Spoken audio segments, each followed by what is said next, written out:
Secretary Nagpur जिले का secretary हूँ। संयुक्त किसान मोर्चे का मैं संयोजक हूँ।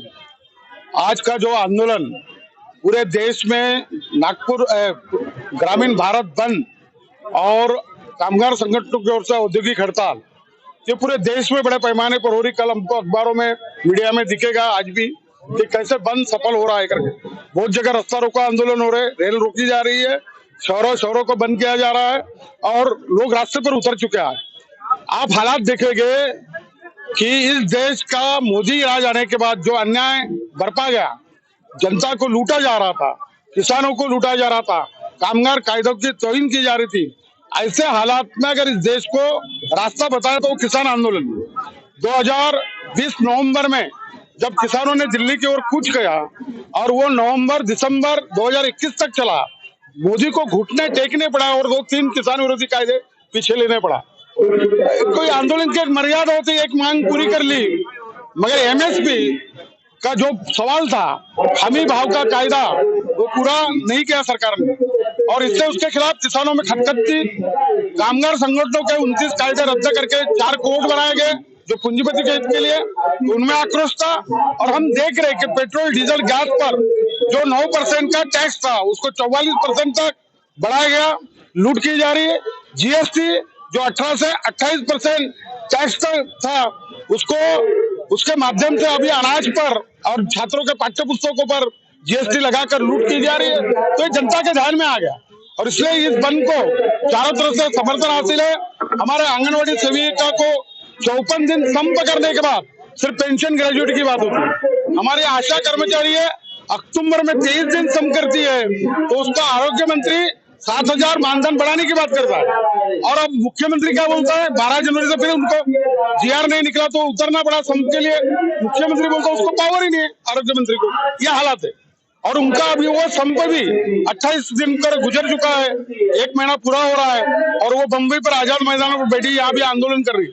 तो आप ये बताइए मुझे कि जब देश के अंदर ऐसा खतरा महसूस होता है, कोई आतंकवादी आने का संकेत मिलता है, उसके लिए देश की सारी बॉर्डर बंद की जाती है और जगह जगह पर बंदोबस्त किया जाता है कि आतंकवादी हमारे देश के बॉर्डर में हमारे कोई शहर के अंदर ना घुसे। लेकिन सब देख रहे हैं कि बड़ी बड़ी कीलें ठोके जा रही है, बैरिकेड लगाए जा रहे हैं, तो किसान को क्या समझा जा रहा है? देखो, किसान नाम की मैं क्या बोला कि मोदी के जंजाल को तोड़ने वाले किसान झुकाया, घुटने टेकने लगे पड़ा ना। मोदी ने कबूल किया मैं माफी चाहता हूँ, मैं देश के किसानों को नहीं समझा पाया, मांगा जी नहीं उसने माफी। वो किसान अगर फिर दिल्ली की ओर कूच कर रहे तो उनके खिलाफ में पाकिस्तान से भी बड़े इंतजाम करने पड़ेंगे। पाकिस्तान की सेना की क्या औकात है वो भारत से लड़ने की? ये किसान है और इसलिए दिवाले परसों जा रही, कीले ठोकी जा रही क्या। मगर आपको पता था किसान आंदोलन ने एक नया शस्त्र इजाद किया, वो साला तोपों से भी वारी है, वो बंदूकों से वारी है, वो है ट्रैक्टर। मैं देख रहा हूँ वो लड़ाई में ट्रैक्टर कैसे निकल पड़ते हैं, वो साले किलो के उसको भी उड़ा के उधर फेंक देते। तो मैं आपको बताता किसानों से लड़ने का मैं आपको दावा कर रहा हूँ 4 दिन में किसान दिल्ली पहुंच जाए और अभी बहुत से किसान जंतर मंतर पहुंच गए, ट्रैक्टर लग गए। तो मोदी ने टकराना ही चाहिए, हम भी चाहते, मगर ये तय है 16 का भारत बंद का आंदोलन था। अब संयुक्त किसान मोर्चा 2 प्रकार के, एक राजकीय है संयुक्त किसान मोर्चा, एक गैर राजकीय। गैर राजकीय ने कुछ कर दिया, जम्मू बॉर्डर तक आए, लड़ाई लड़ रहे, असूलत चल रहे। मगर यह जो राजकीय है उसका आज का आह्वान था, अब कल से वो भी शुरू कर देगा। तो अब हम देखेंगे कि एकीकृत किसान आंदोलन शुरू होगा, कामगार संगठन उसके पीछे रहेंगे और ये जो जनता है ये तमाम, आपको बताता 2024 का इलेक्शन ईवीएम मशीन फोड़कर, तो मुझे तो ईवीएम हटाएंगा नहीं और ईवीएम के खिलाफ आंदोलन चल रहा है, बैलेट तो लाएंगा नहीं, तो फिर क्या करना पड़ेगा? आंदोलन क्या बोलता है? जन आंदोलन का मतलब क्या होता है?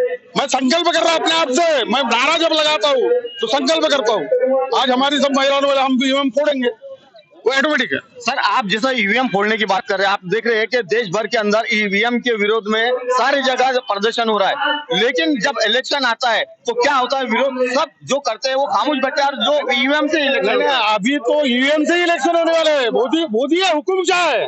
तुम्हारी मांग पूरी करने का सवाल कहाँ है? तो इलेक्शन हो गया मगर अब ईवीएम फोड़ी जाएगी।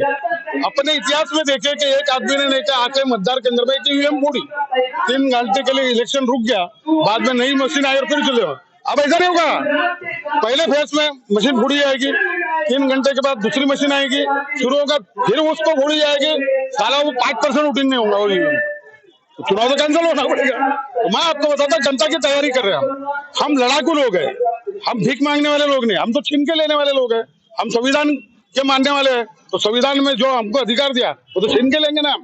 वामन मेश्राम जी जैसे भीख की याचना नहीं करेंगे हम संविधान, हम क्रांतिकारी लोग हैं।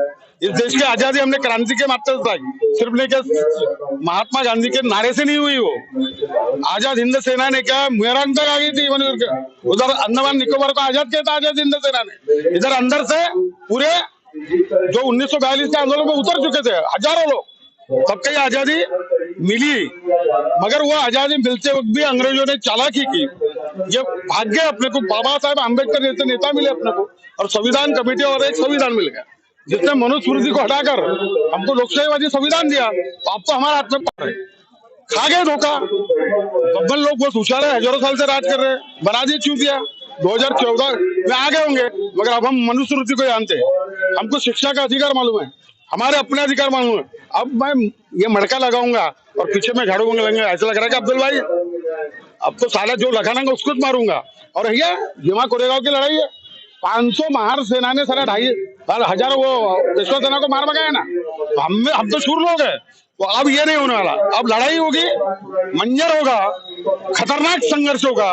एक तो चुनाव कैंसिल होगा, नहीं तो चुनाव में जीत इंडिया आघाड़ी हासिल करेगी, मोदी के खिलाफ के लोग हासिल करेंगे, यही चित्र है। तो देखिए आपने किसान आंदोलन प्लस शूर लोग प्लस ईवीएम, यहाँ पर जो हमारे बीच में अरुण वानकर जी है, इन्होंने एक बहुत बड़ा ऐलान किया है कि इस बार अगर इलेक्शन में ईवीएम मशीन का जो यूज उपयोग किया जाएगा, हम वो ईवीएम मशीन फोड़ेंगे। अगर एक फोड़ते हैं, दूसरी आती है तो दूसरी को फोड़ेंगे, तीसरी आती है तीसरी को फोड़ेंगे, लेकिन किसी भी हालत में हम ईवीएम से वोटिंग नहीं होने देंगे।